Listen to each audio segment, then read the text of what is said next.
السلام عليكم ورحمة الله وبركاته.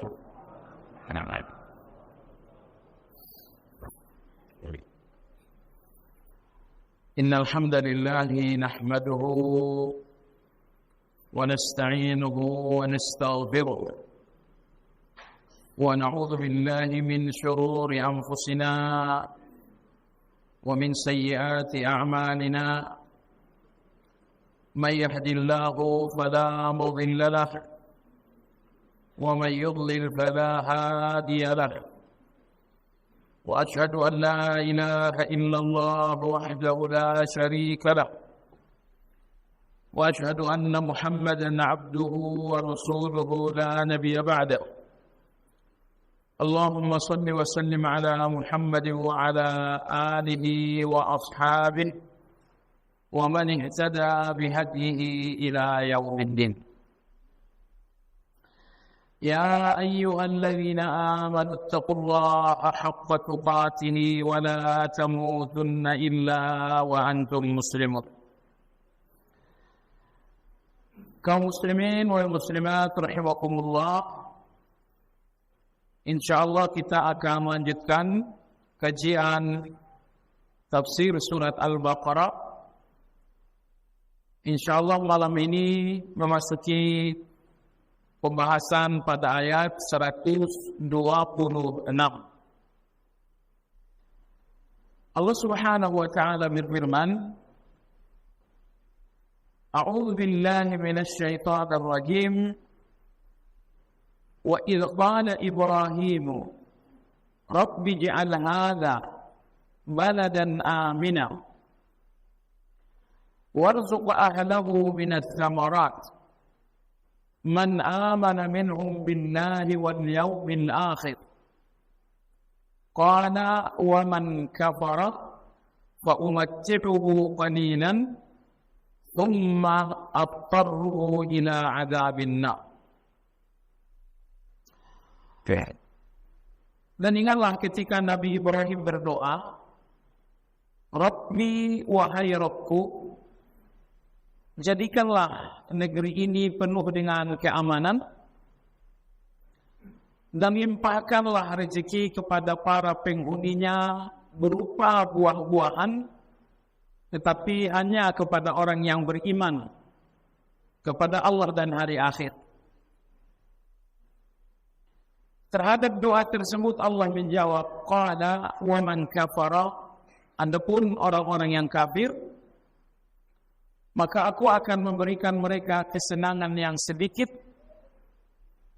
lalu aku akan menghalau mereka kepada azab neraka, dan azab neraka itu adalah seburuk-buruk tempat kembali. Jadi ayat ini tentang doa Nabi Ibrahim alaihissalam agar Allah limpahkan keamanan dan rezeki berupa buah-buahan ke negeri Mekah. Jemaah sekalian, mari kita pelajari ayat ini lebih dalam.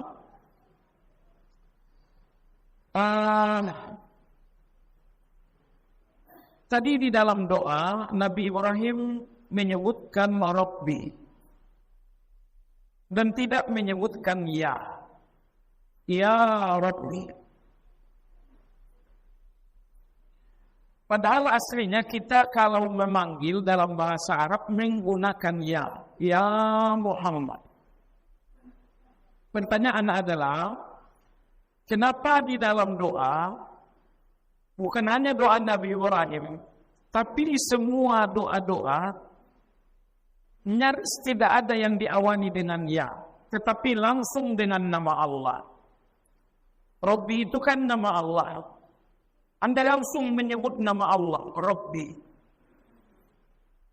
Ya Allah tidak, Allahumma. Langsung menyebut nama Allah tanpa menggunakan ya. Dengan kata lain, kenapa kata panggil ya dibuang di dalam doa-doa? Rabbana atina, Rabbana hab lana. Jemaah sekalian yang saya hormati, ia dibuang Padahal susunan biasa ada ya Rabbi, ya Rabbana. Pembuangan ya ini adalah lil qurbi, untuk mendekatkan jarak antara hamba dengan Allah. Seandainya ada kata seru ya, seolah Allah itu sangat jauh. Tetapi dibuanglah ya, yang penggunaannya untuk memanggil yang jauh. Dibuang ya tersebut, Rabbi, Rabbana, tanpa ya, supaya lil isyarati ilal qurb, supaya ada rasa dekat dengan Allah Azza wa Jalla. Jadi Anda tidak lagi memanggil Allah dengan ya, tapi langsung dengan namanya, Rabbi, Rabbana. Sekali lagi ini tujuannya adalah lil qurbi, agar kita merasakan situasi dekat. Dan jemaah sekalian, di antara situasi-situasi dekat Anda dengan Allah adalah saat Anda berdoa. Saat Anda berdoa adalah saat Anda begitu dekat dengan Allah Azza wa Jalla. Maka Allah berfirman dalam Al-Quran, wa idza sa'alaka ibadi anni fa inni qaribun ujibu da'watad da'i idza da'a.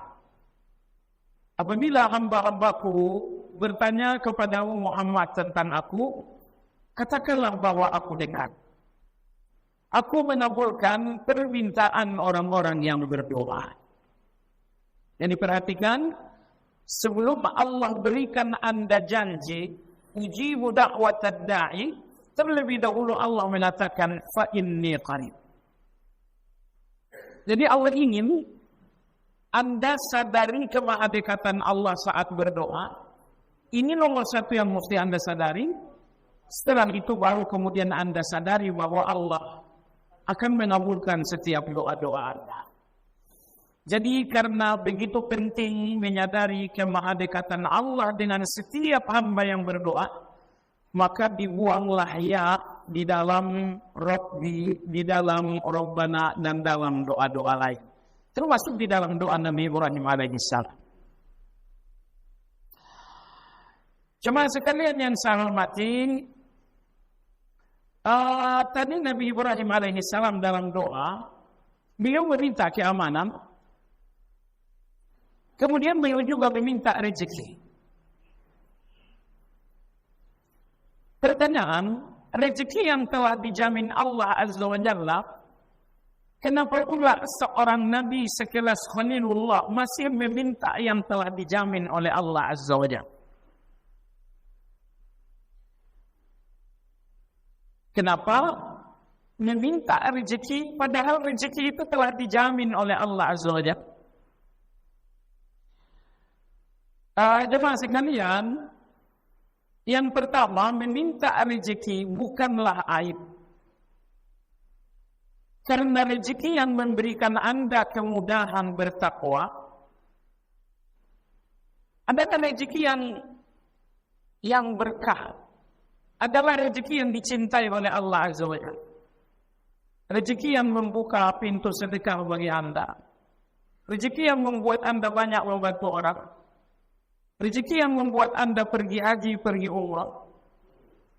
Jadi meminta rezeki kepada Allah bukan sesuatu yang tercela, karena rezeki yang menjadi pintu-pintu ketaatan adalah rezeki yang memang dicintai Allah untuk seorang hamba.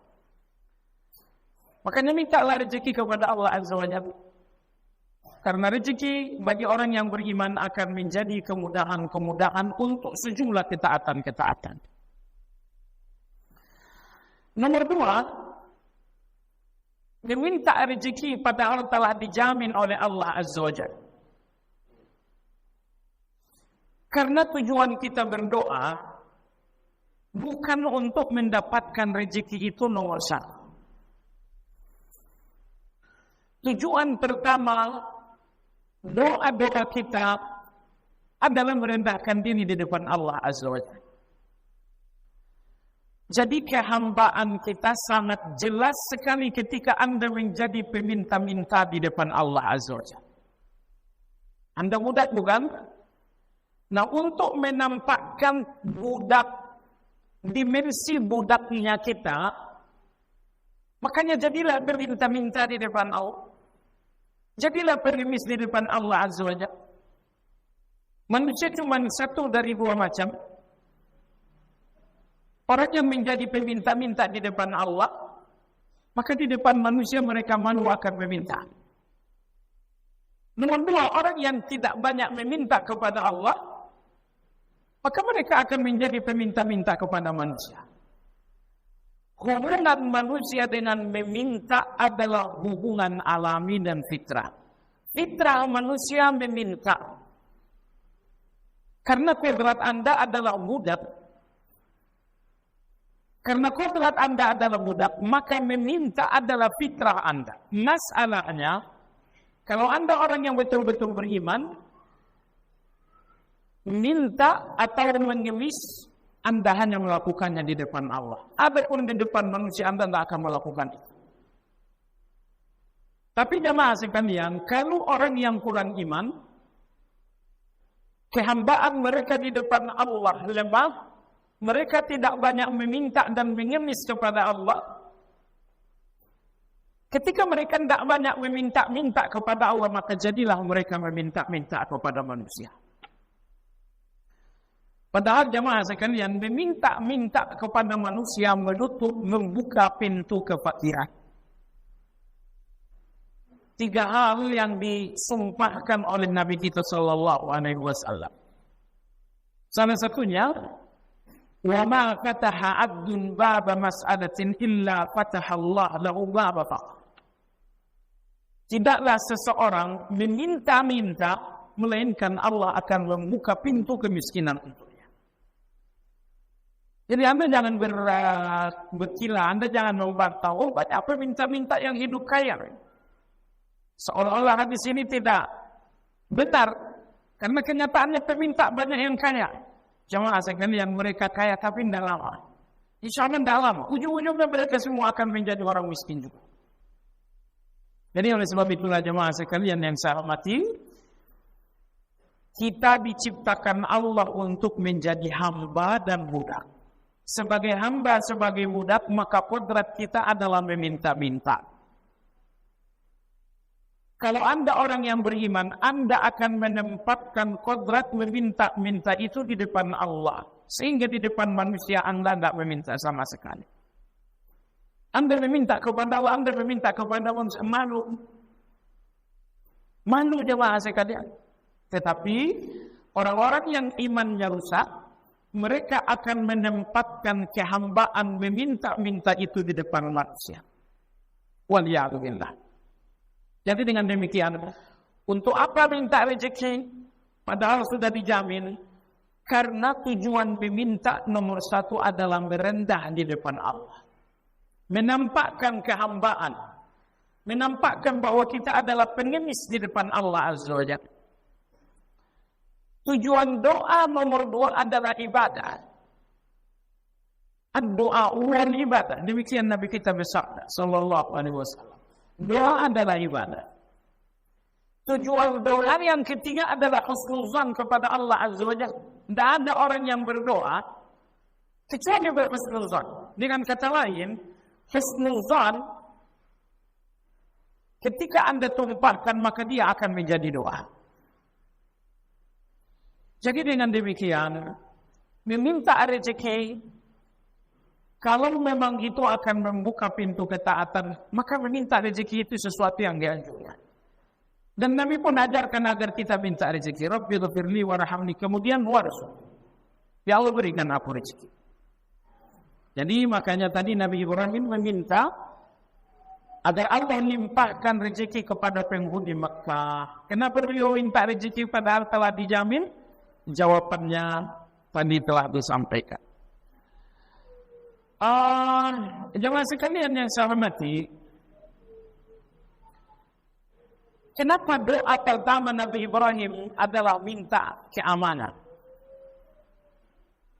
Wa idh qala Ibrahim rabbi ja'al hadha baladan amina. Ya Allah, jadikanlah Mekah ini negeri yang penuh dengan keamanan. Karena Mekah seperti Anda tahu, negeri yang gersang. Tidak ada cocok tanam, tidak ada pertanian, tidak ada perkebunan. Sementara penghuni Mekah membutuhkan makanan dan buah-buahan. Maka Nabi Ibrahim meminta keamanan. Ya Allah, limpahkan keamanan kepada penduduk Mekah, agar keamanan ini menjadi pintu rezeki bagi penghuni Mekah. Jadi karena Mekah aman, muncullah buah-buahan yang sangat banyak, sayur-sayuran yang sangat luar biasa. Saya kira insya Allah besok Anda pergi ke Mekah, nanti sampai di sana cobalah jalan-jalan pergi ke pasar Hindu Mekah, namanya pasar Kak Kiai. Itu sayur-sayuran dan buah-buahan yang gak ada di negeri Indonesia yang subur, di sana kok ada. Sayur-sayuran, buah-buahan, bahkan saya pernah nemu jengkol. Cuman asam urat kita nggak boleh makan. Kita nemu jengkol jemaah sekalian. Saya pikir ini pasti saudara Indonesia atau Bangladesh. Kalau Arab saya nggak mau. Jadi karena penghuni Mekah ini membutuhkan suplai sayur, suplai makanan, suplai buah-buahan, maka Nabi Ibrahim pertama sekali meminta keamanan. Ya Allah, limpahkan keamanan ke Mekah ini. Kenapa yang pertama diminta keamanan? Karena keamanan ini adalah gerbang rezeki. Maka negeri yang tidak aman, pintu-pintu rezekinya tertutup. Kita lihat misalnya seperti saudara-saudara kita di Palestina. Palestina adalah negeri yang berkah. Allati barakna haula. Kami telah memberkahi sekelilingnya, kata Allah Azza wa Jalla. Bahkan ketika Allah bersumpah tentang Palestina, Allah sumpahkan Palestina dengan dua hasil pertanian yang luar biasa. Wattini wazaitun, maksudnya apa? Palestina. Waturi sinin, maksudnya Mesir. Wahadal baladil amin, maksudnya Mekah. Allah sumpahkan at-tin dan az-zaitun karena Palestina adalah penghasil buah tin dan buah zaitun terbaik. Kalau Anda pergi ke Turki, di sana pun sangat banyak sekali, sangat luas sekali perkebunan zaitun. Tapi tidak sebagus kualitas zaitun yang ada di Palestina. Jadi, walaupun Palestina ini mestinya negeri yang sangat makmur, tapi ketika di dalam tidak ada keamanan, tertutuplah pintu-pintu rezeki. Setiap detik teriak orang-orang kelaparan terdengar di sana. Makanya oleh sebab itu jemaah sekalian yang saya hormati, jangan lupa di waktu-waktu Anda berdoa, sempatkan berdoa untuk kaum muslimin yang ada di Palestina. Jadi oleh sebab itu, kenapa Nabi Ibrahim pertama sekali meminta keamanan untuk Mekah, agar Mekah yang membutuhkan suplai makanan dari luar, mendapatkan suplai makanan sayur buah-buahan secara mudah. Karena kalau Mekah aman, keamanan ini akan menjadi gerbang rezeki untuk datang. Coba sekalian yang saya hormati, Nabi Ibrahim minta aman untuk Mekah dalam dua surat. Pertama 126 dalam surat Al-Baqarah. Wa idh qala Ibrahim rabbi ij'al hadha baladan amina. Jadikanlah negeri ini negeri yang aman. Tapi ketika Anda pergi ke surat Al-Ibrahim, doa Nabi Ibrahim itu berbeda. Rabbi ij'al hadzal balada aminan. Kalau tadi baladan aminan, dalam surat Ibrahim al-balada aminan. Dalam surat Al-Baqarah tanpa beralif lam. Dalam surat Ibrahim al-balad itu beralif lam. Kenapa demikian? Jawabannya karena balad dan aminan dalam surat Ibrahim berbeda dengan al-balad dan al-baladul amin dalam surat Ibrahim. Apa bedanya? Balad dan aminan dalam surat Ibrahim sebelum Mekah ini dihuni orang. Belum ada siapa-siapa. Baru ada Hajar, baru ada Ismail, dan belum ada penduduk di sana. Ibrahim berdoa, Rabbi ja'al hadha baladan amina. Nah, tetapi setelah Mekah ini dihuni banyak orang, yang pertama kali menghuninya adalah Bani Jurhum dari Yaman. Maka jadilah Mekah ini negeri. Tadinya belum negeri, tapi setelah banyak penghuninya, banyak penduduknya, jadilah Mekah ini negeri. Ketika itulah Nabi Ibrahim berdoa, Rabbi ja'al hadzal balada amina. Jadi berbeda antara bana dan amina dalam surat Al-Baqarah dan al-balada aminan dalam surat Ibrahim. Jemaah sekalian yang saya hormati, mungkin Anda masih ingat keamanan apa yang Allah berikan kepada penduduk Mekah. Ini sudah dibicarakan pertemuan lalu. Karena keamanan Mekah ini dibicarakan Allah 8 kali dalam Al-Quran. Misalnya dalam surat Al-Baqarah 2 kali Allah bicarakan keamanan Mekah. Wa idh ja'alna al-baita mathabatan lin-nasi wa amna. Lalu Nabi Ibrahim berdoa, Rabbi ja'al hadha baladan amina.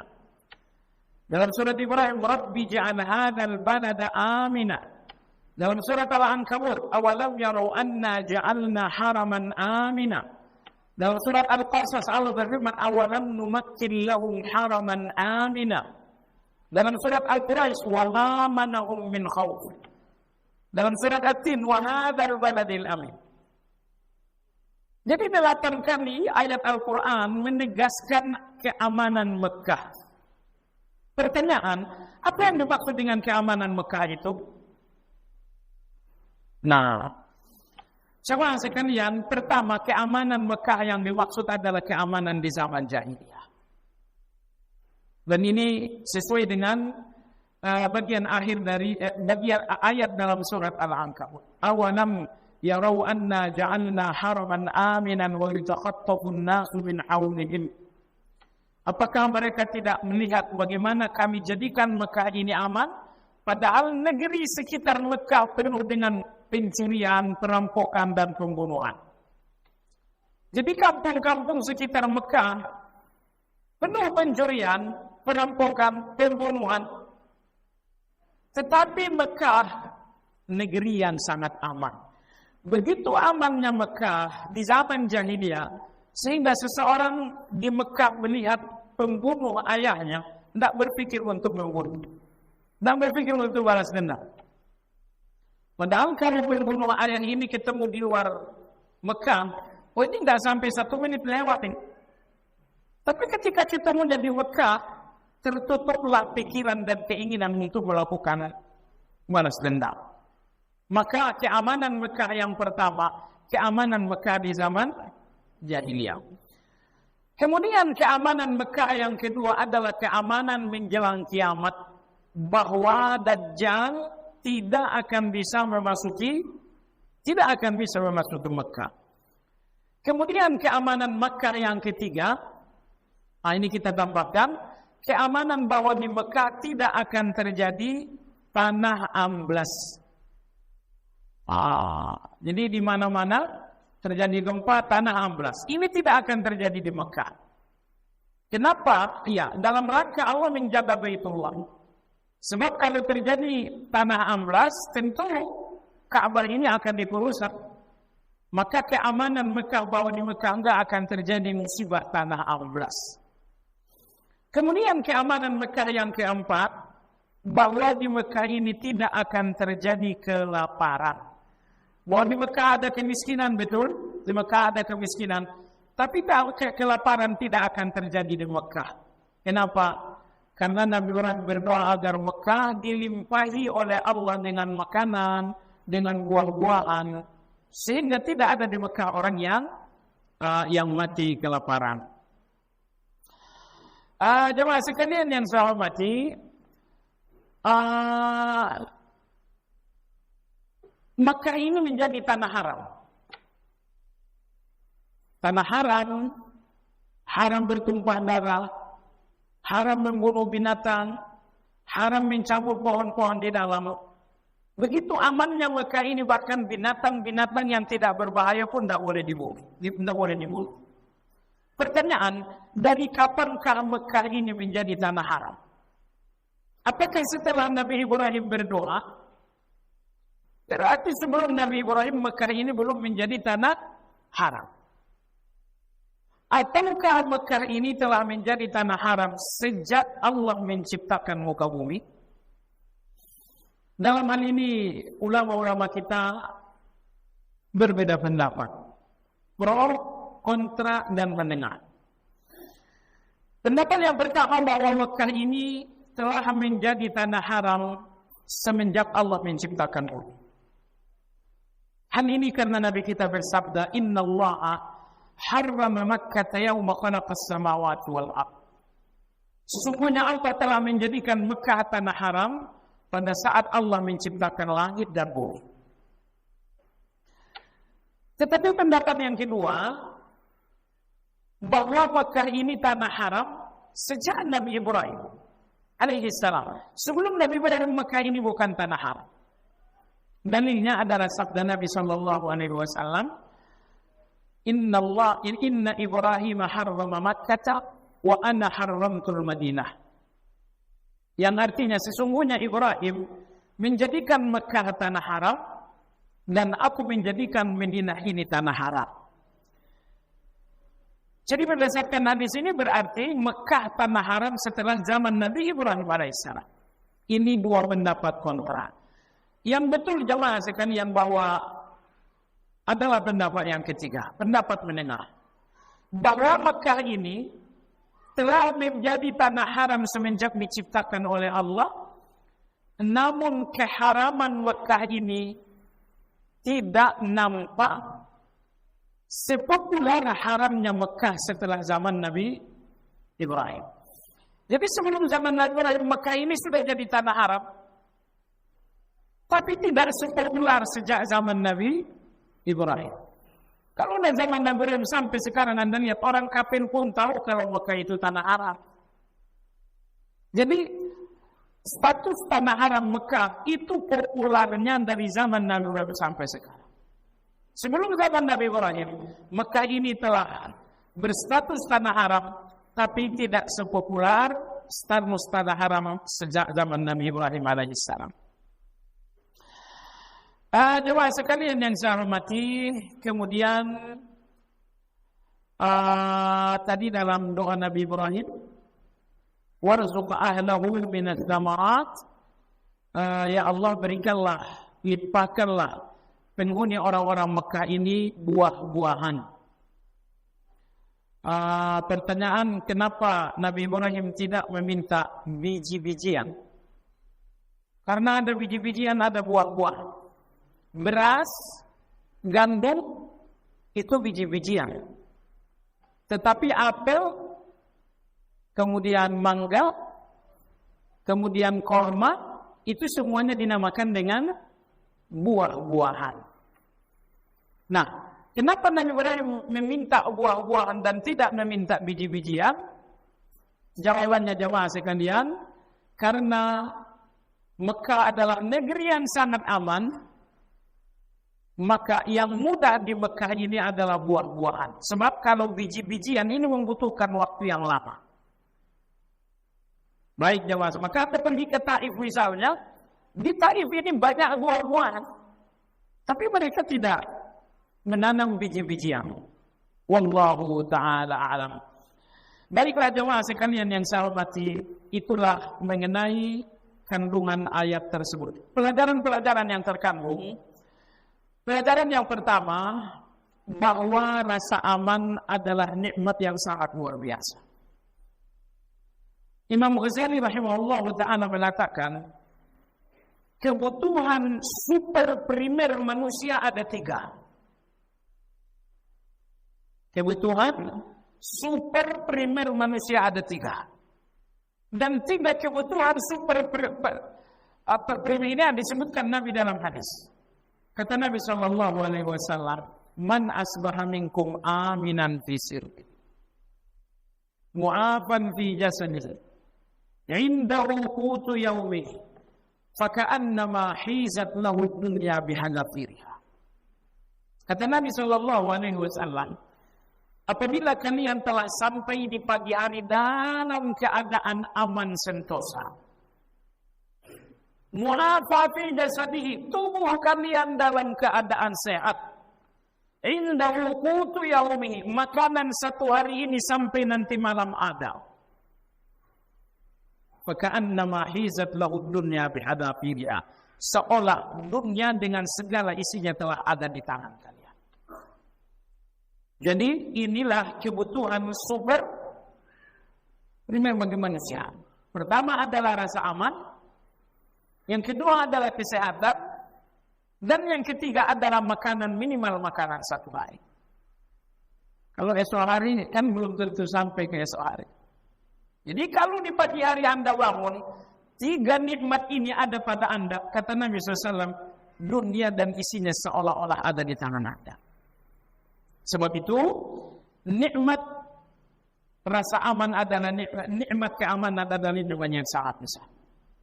Nah, ketika Nabi Ibrahim berdoa meminta keamanan, ini sekaligus perintah agar kita semua bertanggung jawab menjaga keamanan.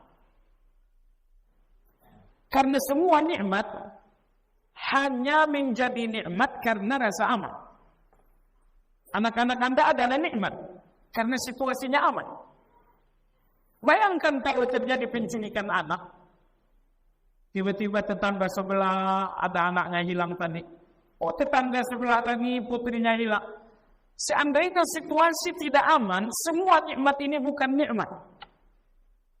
Salat ini nikmat itu karena aman. Nah, kalau sekiranya situasi perang, salat ini enggak nikmat Nabi jemaah sekalian. Maka oleh sebab itu jemaah sekalian, ketika Nabi Ibrahim meminta keamanan, karena keamanan ini adalah nikmat terbesar. Nabi kita sallallahu alaihi wasallam menafikan iman untuk seseorang yang tidak bisa memberi rasa aman kepada orang lain. Maksudnya, kalau Anda tidak menjadi rasa aman bagi orang lain, kata Nabi, Anda bukan orang yang beriman. Cara bicara Anda tidak rasa aman bagi orang lain. Cara Anda naik kendaraan tidak rasa aman bagi orang lain. Saat Anda tidak rasa aman bagi orang lain, maka Anda, kata Nabi, bukan orang yang beriman dengan baik. Terkhusus kalau yang tidak mendapatkan rasa aman itu adalah tetangga Anda sendiri. Maka Nabi bersabda, wallahi la yu'min. Wallahi la yu'min. Wallahi la yu'min. Demi Allah tidak beriman. Demi Allah tidak beriman. Demi Allah tidak sempurna beriman. Siapa? Man la ya'man jaru bawa'iqah. Seseorang yang tetangganya tidak merasa aman dari gangguan-gangguannya. Jadi kalau tetangga Anda tidak aman dari gangguan-gangguan Anda, Nabi kita bersumpah 3 kali bahwa Anda bukan orang yang beriman dengan baik. Jadi ternyata mukmin yang betul-betul mukmin adalah rasa aman bagi orang lain. Maka Nabi menegaskan, al-mu'minu man abinahu nas fi damihi, fi mamihi, wa damihi.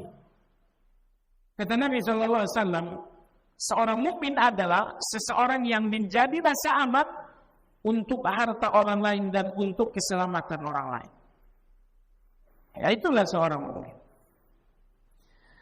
Begitu pentingnya rasa aman, maka Allah pun menamai dirinya dengan al-mu'min. Al-mu'min, al-muhaimin. Al-mu'min artinya adalah yang maha menganugerahkan rasa aman.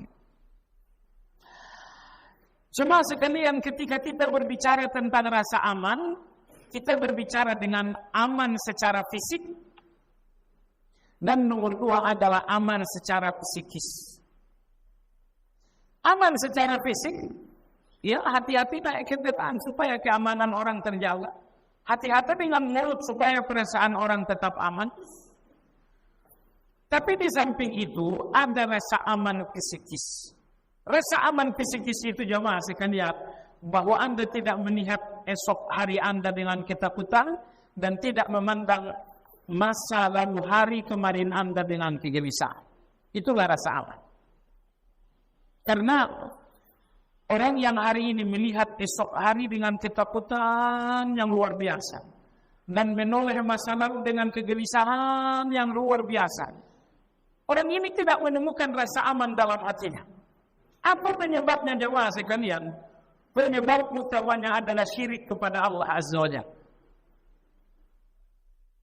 Allah berfirman, "Alladzina amanu wa lam yalbisu imanahum bidzulmin, ulaika lahumul amnu wa hum muhtadun." Orang-orang yang telah beriman, lalu keimanan mereka tidak tercemari dengan syirik, ulaika lahumul amn.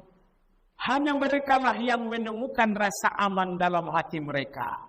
Rasa aman bahwa mereka tidak melihat esok hari dengan kekhawatiran dan ketakutan.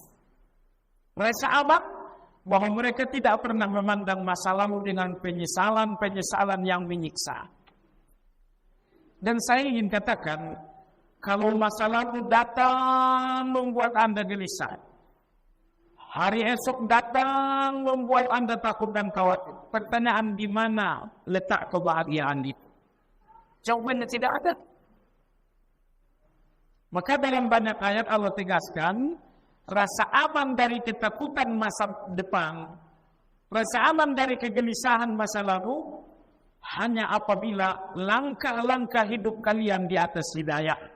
Allah berfirman, "Faman tabi'a hudaya fala khaufun 'alaihim wa la hum yahzanun."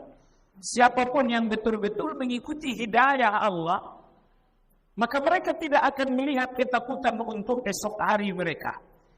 Mereka pun tidak melihat kegelisahan untuk masa lalu mereka. Kalau masa lalu tidak jadi gelisah bagi Anda, masa depan tidak menjadi ketakutan bagi Anda adalah orang yang paling berbahagia. Ingat, rasa takut masa depan itu nggak hilang dengan uang yang banyak. Kegelisahan, penyesalan masa lalu itu nggak hilang juga dengan uang yang banyak. Tetapi Allah Azza wa Jalla berfirman, "Faman tabi'a hudaya fala khaufun 'alaihim wa la hum yahzanun." Siapa orang yang paling besar mendapatkan nikmat rasa aman psikis ini, masa depan mereka tidak ada khawatir sama sekali. Anakmu 20 tahun lagi, enggak, saya tak takut sama sekali. Siapa orang yang paling banyak mendapatkan rasa aman ini? Jawabannya adalah orang-orang beriman yang telah sampai pada tingkat auliyaullah. Allah berfirman, "Ala inna awliya Allahi la khaufun 'alaihim wa la hum yahzanun." Ingatlah bahwa auliya Allah adalah orang-orang yang tidak ada takut mereka memandang hari esok dan tidak ada gelisah mereka menoleh masa lalu. Adalah auliya Allah. Maka keimanan ini harus ditingkatkan sampai kita benar-benar auliya Allah. Semakin sempurna Anda sebagai auliya Allah, semakin sempurna rasa aman. Tapi semakin rendah kualitas auliya Allah Anda, maka semakin rapuh pula rasa aman dalam hati Anda. Baik, inilah pelajaran yang pertama, bahwa Nabi Ibrahim alaihissalam meminta rasa aman, meminta keamanan karena nikmat terbesar salah satunya adalah rasa aman. Kemudian jemaah sekalian, pelajaran kedua dalam hadis yang mulia ini agar kita meminta rezeki kepada Allah. Meminta rezeki adalah kebiasaan para nabi. Jadi Anda jangan terjebak dengan logika keliru orang-orang sufi. Orang-orang sufi ekstrim, mereka mengatakan rezeki sudah dijamin, tidak perlu lagi diminta-minta. Jawabannya jemaah sekalian, meminta rezeki adalah kebiasaan para nabi. Nabi paling mulia ada Nabi kita sallallahu alaihi wasallam. Beliau ajarkan agar kita minta rezeki. Lalu Nabi paling mulia di urutan yang kedua adalah Khalilullah. Khalilullah dalam ayat ini Anda lihat juga meminta rezeki. Maka meminta rezeki dianjurkan, merupakan kebiasaan para nabi, dan ini membantah pandangan keliru orang-orang ahli tasawuf ekstrim. Coba sekalian, bagaimana Anda minta rezeki? Di kalangan ulama kita ada satu diskusi. Manakah yang terbaik? Anda meminta keinginan menggunakan doa, atau Anda meminta keinginan dengan zikir? Misalnya, coba sebutkan apa zikir yang membuka pintu rezeki. Astaghfirullah bukan? Salawat bukan? Subhanallah wa bihamdi.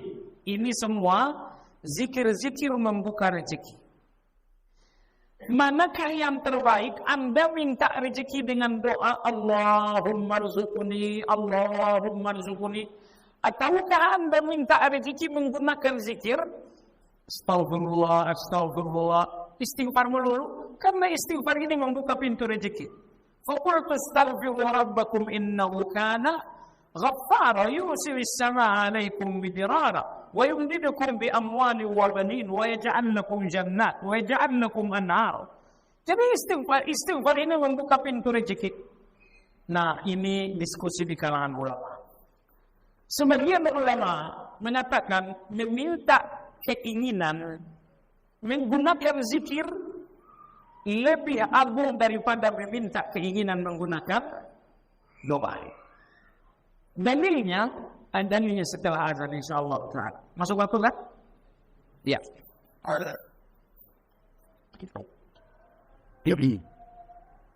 Ya. Manakah yang lebih baik?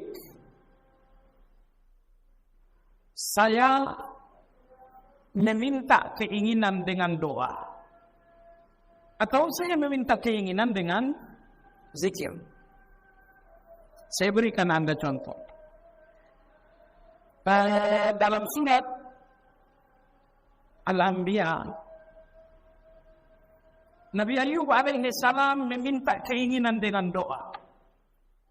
Wa Ayyub idh nada rabbahu anni massani ad-dhurru wa anta arhamur rahimin. Ya Allah, berikan aku kesembuhan. Nabi Zakaria alaihi salam meminta keinginan menggunakan doa. Lama tidak punya anak, keinginan terhadap anak luar biasa. Maka Nabi Zakaria meminta keinginan itu dengan menggunakan doa. Nabi Zakaria mengatakan, Rabbi la tadharni fardan wa anta khairul warithin.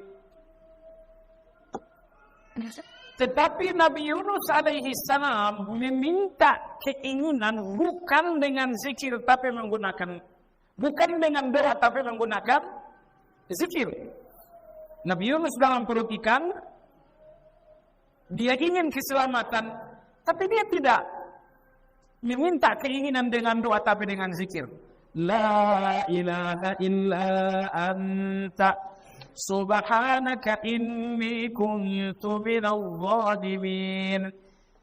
Jadi nabi-nabi yang mulia terkadang meminta keinginan dengan doa, terkadang mereka meminta keinginan dengan zikir. Maka muncul pertanyaan, manakah yang terbaik? Saya meminta keinginan dengan doa atau dengan zikir? Pendapat yang pertama, meminta keinginan dengan zikir lebih utama. Dalilnya dua. Dalil yang pertama, Allah berfirman dalam hadis qudsi, "Man syaghalahu dzikri an mas'alati, a'taituhu afdala ma u'ti as-sa'ilin." Artinya, Allah berfirman, siapa yang sibuk berzikir sehingga tidak berdoa, maka aku berikan kepadanya lebih baik daripada yang kuberikan kepada orang yang berdoa. Siapa yang sibuk dengan zikir sehingga tidak berdoa, akan kuberikan kepadanya yang jauh lebih baik daripada apa yang kuberikan kepada orang berdoa. Hadis ini didhaifkan oleh banyak ulama karena dalam sanadnya ada Atiyah al-Aufi. Tapi hadis ini diriwayatkan dari Abu Sa'id, diriwayatkan dari Umar bin Khattab, diriwayatkan dari Hudzaifah bin Yaman, diriwayatkan dari Jabir bin Abdullah. Jadi jalur riwayat hadis ini sangat banyak, sehingga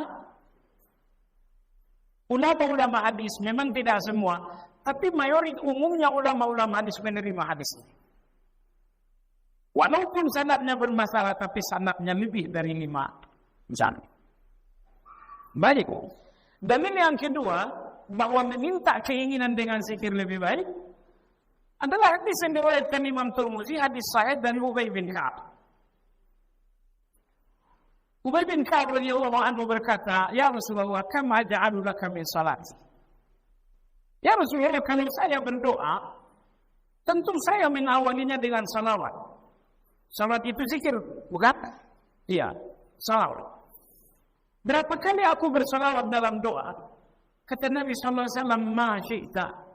Terserah bersalawat berapa kali pun kamu mau. Ya Rasulullah, bagaimana kalau sepertiga doaku isinya salawat? Kata Nabi, terserah, tapi kalau ditambah lebih baik. Ya Rasulullah, bagaimana kalau 2/3 doaku adalah salawat? Kata Nabi, terserah, kalau ditambah lebih baik. Ya Rasulullah, bagaimana kalau aku tidak berdoa salawat saja? Kata Nabi, dan tukfa hammuk wa yughfar dzambuk. Kalau begitu semua gelisahmu akan dihilangkan oleh Allah Azza wa Jalla. Kemudian dosa-dosamu pun akan dihapus oleh Allah Azza wa Jalla. Nah, jadi kalau hadis ini Ubay bin Ka'ab mengatakan, gimana kalau saya tidak berdoa? Tetapi doa saya satu-satunya salawat saja. Kata Nabi, kalau begitu semua gelisahmu akan hilang. Dan semua dosamu diampuni oleh Allah. Setidaknya 2 dalil ini pegangan sebagian ulama yang mengatakan lebih baik meminta keinginan dengan zikir daripada dengan doa. Atau utang-utang di mana-mana. Gimana doanya? Ya Allah berikan rezeki. Kalau zikirnya kan banyak. La ilaha illa anta subhanaka inni kuntu minadh dhalimin. Baik. Tapi sebagian ulama mengatakan meminta keinginan dengan doa lebih diutamakan. Lebih agung. Makanya dalam Al-Quran, nabi-nabi lebih mayoritas meminta keinginan mereka dengan doa. Betul ada nabi yang meminta keinginan dengan zikir, tapi yang meminta keinginan dengan doa lebih banyak. Dalam Al-Quran. Baik. Dari 2 pendapat ini jemaah sekalian, pendapat yang lebih baik adalah pendapat menengah. Apa itu? Gabungkan saja dua-duanya. Ya, kalau waktunya waktu berdoa di waktu sujud misalnya, itu kan waktu berdoa. Sudah berdoa di sana. Menjelang salam ingat keinginan Anda, Anda usah berzikir. Fil alamina innaka hamidum majid. La ilaha illa anta subhanaka inni kuntu minadh dhalimin. Kok tidak? Ini waktunya berdoa, ambil keinginan Anda dengan doa. Tapi kalau misalnya Anda sambil naik motor, Anda sambil antri, oh ini kalau berdoa kan agak ribet juga. Sudah kalau begitu gunakan zikir.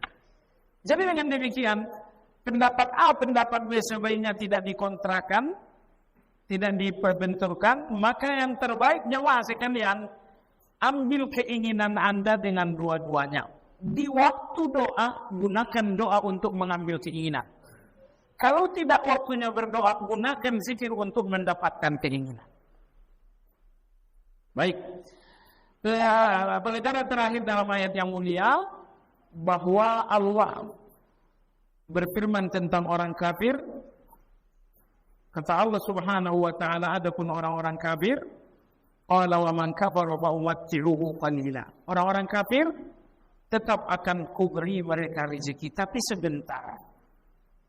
Summa attarruhu ila adabin nar wa bi'sal masir. Setelah itu mereka akan diseret ke dalam neraka. Jadi ayat ini menegaskan rezeki itu tetap akan Allah berikan kepada orang kafir. Bahkan kadang nampaknya rezeki secara materi di tangan mereka lebih banyak. Tapi Allah mengatakan, Aku akan beri mereka rezeki tapi tidak lama-lama, sebentar saja. Karena setelah kematian, mereka semuanya akan diseret ke dalam neraka. Waliyadzubillah.